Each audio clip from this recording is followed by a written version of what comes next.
assistance needed.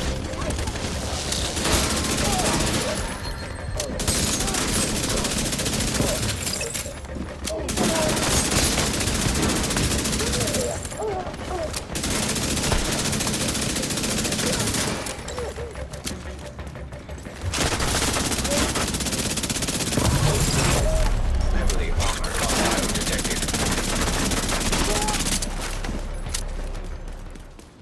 Just to shine like this. Gucci orders ride with your bitch. If shy, yeah, you know it don't miss. Deep range, my shot go switch. We riding now, windows riding through your town. Welcome back to Azazel Gaming Room, and today we're here to talk about another Division 2 build video that I believe you are not going to miss. We're going to break this down, make this short and easy for y'all to understand, but this is a build based on clutch with the Turmoil Kneepads. Again, I'm back with another clutch video, and this is probably the best one to date. Now, if you're new, leave a like. If you're a returning person, leave a comment, and if you're a hater, well, I guess I'll catch you in the DZ or something like that, maybe.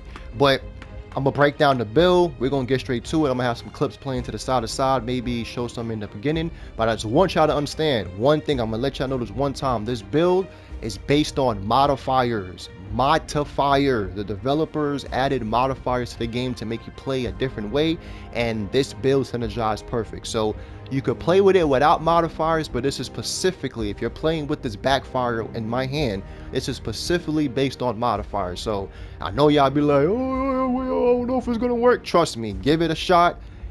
I gave it a shot and it works. Again, you could put on directives if you want to, but not everybody plays with directives, and those are for the new players. If you're an advanced player, go ahead and knock yourself out. But let's get straight to the video. So since I was just talking about modifiers, I'm going to show off the modifiers, what I'm talking about. So the modifiers, right? Rogue momentum. You see how it says calculated, 5% weapon damage. You getting all of those. That's why you want the modifiers. You want as much damage as you could put out. You probably don't understand why, but I'm going to get there. You just want as much damage as you can. So that's it. Now, I know some people might not have all the journeys unlocked, but if you do and if you don't, but if you do have your journeys unlocked, this is the specifically modifiers I'm using. I'm using critical hits have a 40% chance to grant 1% momentum speed, which you need that because that's going to give you a higher chance, well, 40% chance to basically get that speed, get that damage, get that momentum rogue boost. That's what you really want. So you have a 40% chance to have that active. Then I have the other one, heals 5% of your maximum armor when your shield takes damage. I always have a shield in my hand because for clutch, so any way I could get more healed up, that works in Warners as well. Another one, critical hits restore 0.5 of your maximum armor. I got clutch on, so any more critical hits I need to do to restore more armor, I'm with it, right? So that's what we got there. So I just want y'all to understand that you have to have some of these modifiers unlocked. So now we got that unlocked, or that taken care of. Let's go to specialization. Specialization, very short and sweet. Firewall, because it has health on kill. This is the only specialization that gives you health on kill. And there is only another way to get health on kill, but it's only with wearing 3-piece Hunter's Fury, and we're not going for that effect. So, and you also want the specializations too, because every time your armor breaks, you put anything around you within a certain meters on fire. And anything that's going to keep you to have more survivability with this build is what's better. So that's why you want this. So now you're looking at the backfire like, what the hell is this in my hand? Wow, you want to put yourself on bleed. Trust me, this made me a believer, and I even ranked it up to 28.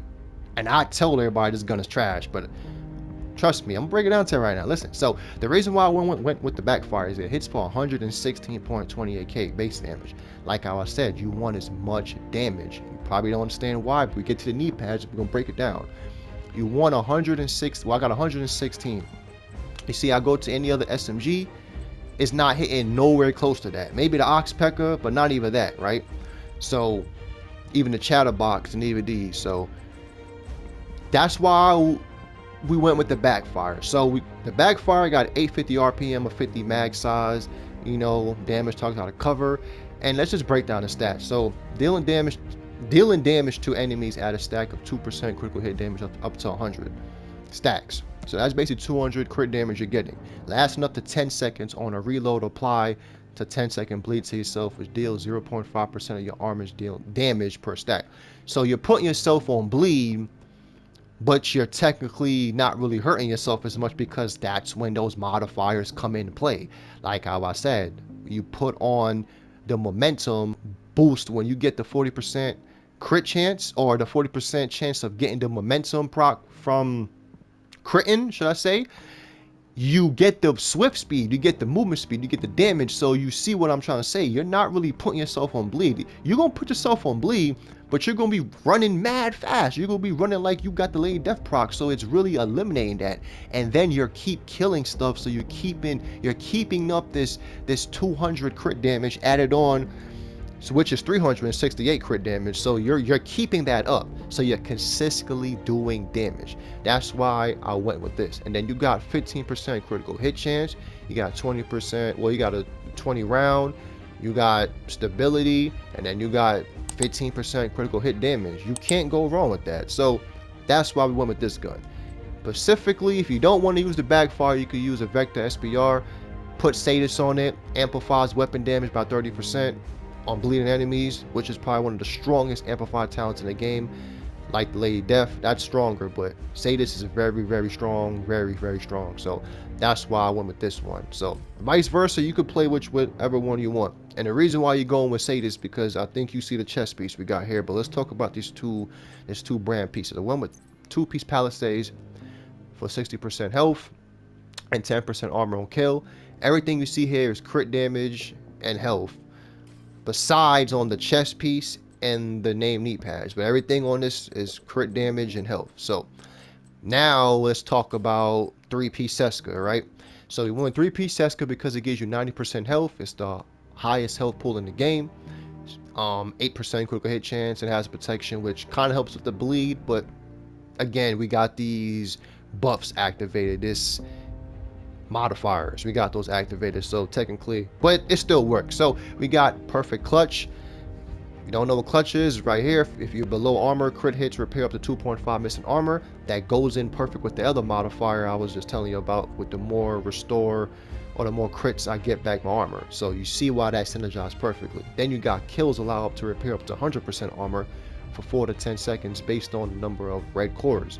And right now we have over four red cores, so we're getting back a lot. We got the gloves, and then we got the name Turmoil Kneepads. This is the beauty of the build. This is what makes the build godly. So despise whatever y'all hear about these knee pads is fire. Now, we don't know what they do. It says when dealing damage to an enemy, 50% of the damage will be dealt to another enemy within 30 meters instead. When there's no enemies nearby, you basically would do the full damage. So that's basically what happens. So let me break this down to you in simple terms. If I'm fighting 3 enemies and they're all, or 5 enemies and they're all within the 30 meters, I'm shooting John.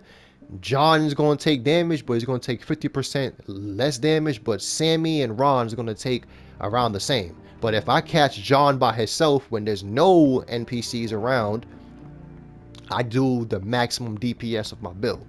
That's how this play out. So it's like you're splitting up damage, but it works. And that's why I said you need a hard hitting gun, because the harder the base damage is, your damage gets cut, but you're still doing damage. You see what I'm saying? And then we got the Ridgeway. This is the other beauty of the build. So if you don't know what Ridgeway do, is basically shooting an enemy within 15 meters, apply a bleed on a target. Don't really matter, you shooting them. But here's the best part about it, you are repairing. You get regen. You repair 3 to 48% of your armor, depending on who you put on bleed. So if I put multiple people on bleed, I'm getting more regen than if I'm killed. That's what I'm saying. It works so perfectly. So Ridgeway is a must with this. You need to put the enemy on bleed. That's why I said you could just go with Sadis if you feel like you want to really stress something faster. But that's why I'm saying that. But the beauty thing is with the Ridgeway and the backfire, if y'all don't remember, when Ridgeway came into the game for the first time, the backfire came into the game. And you know what's so crazy? When I put somebody on bleed, like if I put myself on bleed and I have this enemy on bleed in front of me, look, my armor is not going down. And I have only, 30% hazard protection. My armor is not going down. You see what I'm saying? So let me break this down to y'all again. So you see how I'm shooting? Oh, I got clutch activated. That's what I want to show y'all. But I'm gonna shoot. I'm gonna get this NPC low on purpose, right? I don't even know if it's working. Hold on. Let me get it up. Hold up. I'm gonna get this NPC low because I want to show y'all I could get clutch active multiple times. You see, look. You see he's low. I'm gonna keep shooting his gold. Look at the bottom. I'm gonna get clutch activated. Let me see. Hold on, I'll keep tapping real quick. Look, I got clutch activated. Look, I think 2 or 3 NPCs or all these targets died. So I just got all that clutch procs for just shooting one NPC. I killed 2 or 3 NPCs, so I got clutch from that as well. And then I still got them on bleed. And then I got a bleed hop, so then if I really like hurt myself, right, I get regen all the way back up. Look, as y'all see. Killed one, boom, I'm back in the fight. Look, I got clutch activated. So, and then you see the red meter going up, but for the modifier, you see it's going up. The more I shoot, the gun is shooting faster, the more base damage I'm getting. And you see the more NPCs, or should I say targets behind is dying. That's why this works perfectly. Y'all seeing it, what I'm talking about. So, yeah, these knee pads is goated. They don't work in PvP, so don't try it. It don't work in PvP, but these knee pads are goated. I'll put this maybe in a B, maybe C to B tier. B tier if you know how to play with the build, like how I said, but C tier, because it could be some times where it could not really work, but you got to make a build with damage, so that's what we're here to show. So you see we got 1.2 million health, well 1.2 million armor, my fault, 1.1 million health. My other version got 1.2 million health, my fault. But that's a decent amount of health pool, decent amount of armor. Again, you want more reds because you want clutch to activate better and you get more heals from it. So let's talk about the skills. We got a striker shield, specifically comes with the firewall specialist. More damage, the striker shield specifically, every time you pull it out, there's this little highlighter thing that pops in the middle. Any enemy that's in front of that, you do more damage. Again, the more damage, the better. The second skill we're going with is a Stinger Hive. As I showed y'all, the more enemies I put on bleed, the faster the regen. If you don't want to use any of that, well, I don't know why you wouldn't, but use a defender drone to soak up bullets. So let's get to the stats. Now we got 60% crit chance on a backfire, 168 crit damage flat, and with the procs I get over 368 crit damage. That's a lot. So this gun shreds. Now we go to the vector. 56 crit chance, 173 crit damage. A higher crit damage, this still shreds. So you pick your poison with however you want or what you want to do. So, and that's basically it. You know, like how I said, I came to drop some fire for y'all. I've been having a blast with this. I know these just came out Tuesday, and I've been having fun with it. I've been making so many different variants. I done made like 3 or 4 different variants of it, but I'm giving y'all this one first because this one is probably my favorite one, and I know y'all gonna have fun with it, you know. But like how I said, this is good for modifiers. You could play with it with directives if you want to. If you don't want to, whatever. Again, not everybody plays with directives. We're here to have fun. We're here to try out the modifiers. The developers added in these modifiers for us to play the game a different way. And as you see, Clutch has always been trash since Warlords. Clutch was always a top tier talent back in the days, and with these modifiers, it's making this talent with these knee pads shine. So that's what I have to show off for this video. But if you're new, leave a like. If you're a returning person, leave a comment. And if you're a hater, well, I might catch y'all in the DZ. But hopefully y'all enjoy this video. Hopefully y'all have a wonderful day. And it's your boy Zazel, bro. Tap in, man. Like, bro. Comment, bro. I got all the pills for y'all, man. I'll catch y'all in my next video. Stay safe out there. Peace.